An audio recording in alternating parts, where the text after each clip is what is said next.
Hello and welcome back to the channel. We've got an unboxing today. This time we're looking at the FireForge Games Forgotten World series, and it's the Northmen Folk Rabble. We'll be taking a look at these models. The box is a little bit damaged. It arrived to me like that, but there we go. So we have a nice selection of what can be made up inside the box, and also some examples of the bits and pieces that are going to come in the box as well. And we've also got a torch there. Selection of made up models here, and as you can notice that some are on square bases, some are on round bases, because they always supply both. 18 models in total, or enough parts to make 18 models. So let's have a quick look. So we're going to start off with your square and cycle bases. There you go, not much to talk about there, we've all seen them before. So in the box you get 3 sprues, and looking at the heads first of all, we got a massive selection of heads here. There's 15 there. I'm just looking on the rest of the sprue. Yep, so those are the entirety of the heads. 15 of them. That's almost, you know, it's a shame that 3 more and they would have had one for each model, but that's just one of those things. Anyway, as you can see here, we've got pitchforks and scythes, a bunch of arrows.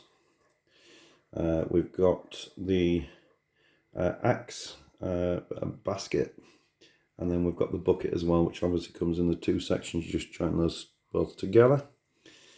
Here's your first 3 bodies. Just standard sort of peasant sort of clothing. Look as though they would paint up very, very easily, very, very quickly. Although there are a lot of smooth surfaces, so maybe speed paints won't be the best to use on them.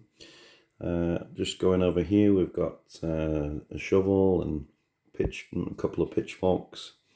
Not quite sure what kind of tool that is, but I'm sure it's for harvesting of some description. And then there's a couple of weapons, a couple of hands here to make your double-handed pitchfork. Then we're moving on to the next 3 bodies. So like I said, there's 3 sprues and there are 6 bodies on each sprue. And then we've got these weapons here. This is for beating the wheat, I believe. I think, don't quote me on that. And then we've got scythe again. And then we've got the hands here, or the arm options there to make them into double-handed weapons. We've got some single-handed weapons here, both very nasty looking knives. And let's spin it round. So on here we've got your arrow, which kind of matches up with the bow. So you can have a loaded bow. We've got a broom, because everyone should take a broom to war. And then we've got a couple of torches, as we've seen already. And then we've got a load of the arms to finish the model off just here. Okay. There's also some braids or some rope. I think they're supposed to be ponytails, to be fair. I'm not quite sure what that is at the end. It could be some sort of spike, or is it maybe one? Yeah, there's a couple of heads at the top here. Have the option to, well, it's not so much an option as it is mandatory to finish the model off, to put the braid in. So yep, that's exactly what they're for. Alright, so like I say, they're 3 of those. Actually, I've got a couple of made up models here, so we're going to sort of compare them. Size. So this is an Oathmark human.